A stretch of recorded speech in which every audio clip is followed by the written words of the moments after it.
been accused of a crime you didn't commit. You're dragged into a medieval court, chained, surrounded by men who don't believe in your innocence. There's no lawyer standing beside you. Instead, the judge tells you to plunge your hand into boiling water or to carry a red-hot iron bar across the room. If your wounds heal clean, God has judged you innocent. If they fester, you're guilty and punishment awaits. That was medieval justice, brutal, arbitrary, and yet, out of this chaos, the very idea of lawyers, trials, and courts began to take shape. Hello, my friend. Before we begin, take a moment to get comfortable. Dim the lights. Put on your headphones. Let the world outside grow quiet. Breathe slowly.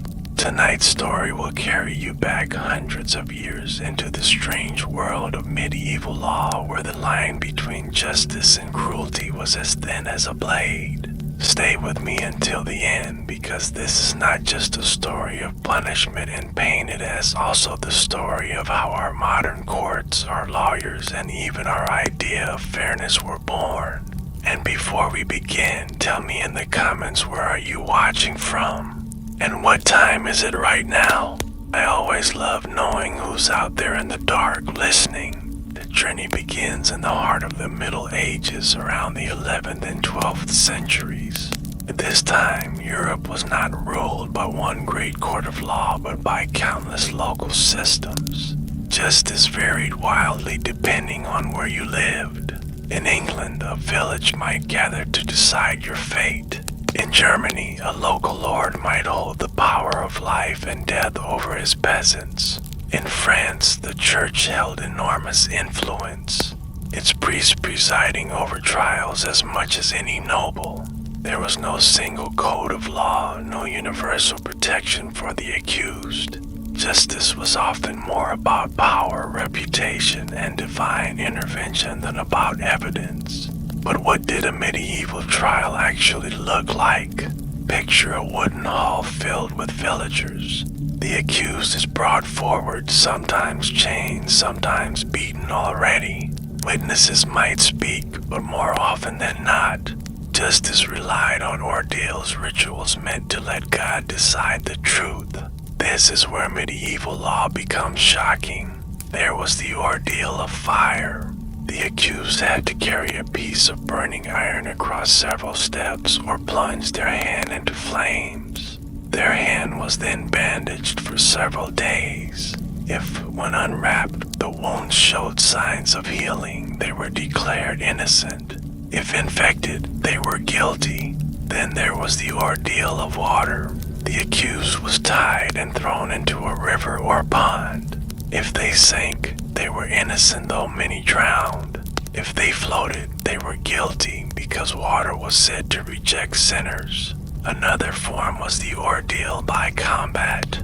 This might sound like a duel, but it wasn't just knights with swords. Even peasants could be forced into combat, fighting with clubs or even their bare hands, often to the death. The winner was believed to have God on their side. Imagine being a poor farmer accused of theft, suddenly forced to fight a stronger man with your life at stake, all because the law believed victory proved innocence. It sounds absurd to us now, but at the time, people believed justice wasn't about human judgment, it was about divine will. And that's what made medieval trials so terrifying.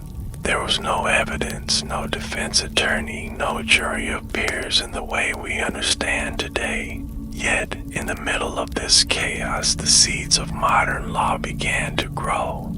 Around the 12th century, Europe started to rediscover Roman law, the ancient codes written centuries earlier. Universities in Italy, like Bologna, became centers of legal study. Scholars copied and studied Roman texts, slowly introducing new ideas of fairness, contracts, and procedure. For the first time, lawyers began to appear not in the modern sense, but as learned men who could interpret these complex codes for kings, nobles, and courts. Still, for the ordinary person, justice remained brutal. Let's step deeper inside a medieval court. Imagine you are accused of theft. You have no lawyer. Instead, you must find people to swear on your behalf to oath helpers. These were neighbors, friends, or relatives who promised under oath that you were telling the truth. If enough respectable people vouched for you, you might walk free. But if no one was willing to stand with you, suspicion alone could condemn you. The church played an enormous role as well. Priests often presided over ordeals, blessing the fire or water and declaring God's judgment. Confession was also used, sometimes voluntary, sometimes forced. Torture crept into trials during the later Middle Ages with racks, thumbscrews, and other devices used to extract truth. The logic was cruel. Truth had to be beaten out of the body. And yet, this was seen as holy work, because the soul was believed to be saved if it confessed before death. But let's pause here, because something remarkable was happening in England. In 1215, after a bitter struggle between King John and his barons, the Magna Carta was signed. Hidden among its many promises was one revolutionary idea, that no free man could be imprisoned or punished without a trial by the lawful judgment of his peers or by the law of the land. This was the beginning of what we now call trial by jury. Slowly, the idea spread.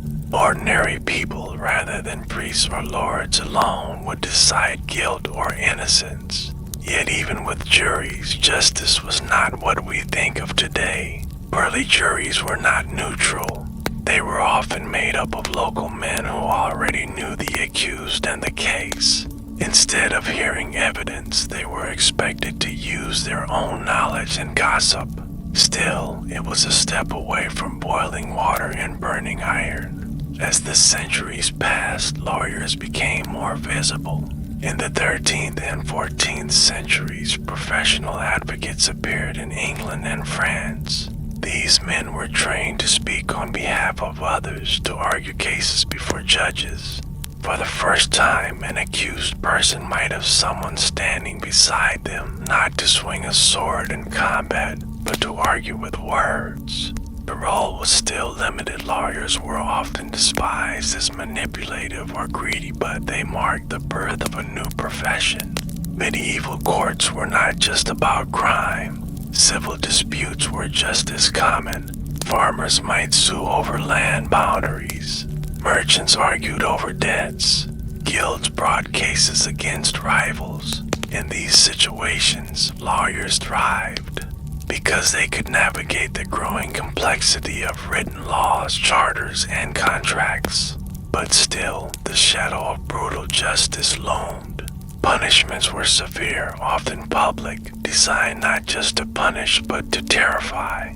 Theft might mean hanging or mutilation, ears cut off, hands chopped away. The accused witches were tortured, drowned, or burned. Treason was punished by drawing and quartering a gruesome spectacle, meant to burn itself into the memory of the crowd. Justice was as much theater as it was law. The spectacle kept people obedient, fearing the consequences of stepping out of line. And yet, out of this brutality, modern systems slowly emerged. As universities spread and literacy grew, law became something written, codified, studied. Courts became more formal. Advocates began to train more seriously.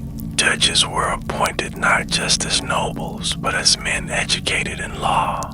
Slowly, evidence, testimony, and written records began to matter more than superstition. Let's not forget the human side. Imagine being a mother accused of witchcraft, your neighbors whispering against you.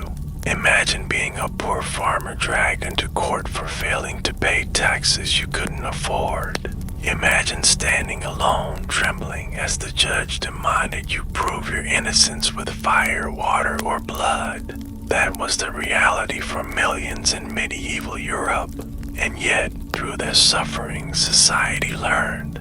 Bit by bit, law evolved, shaping into something less cruel, more rational.